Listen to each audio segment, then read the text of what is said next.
First off, I'll add some oil.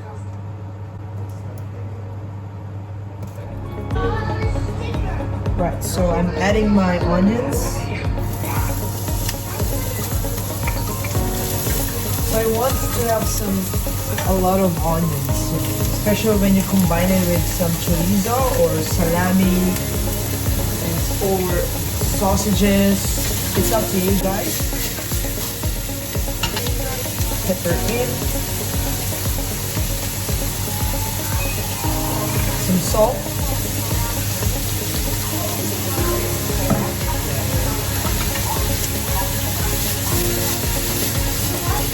I almost forgot, we need some paprika.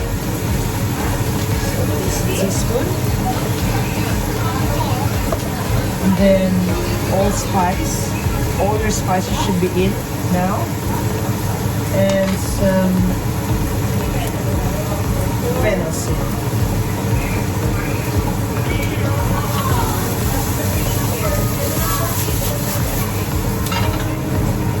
Now I'm gonna add our tomatoes, our chilies, and our garlic. Now we're adding the butter.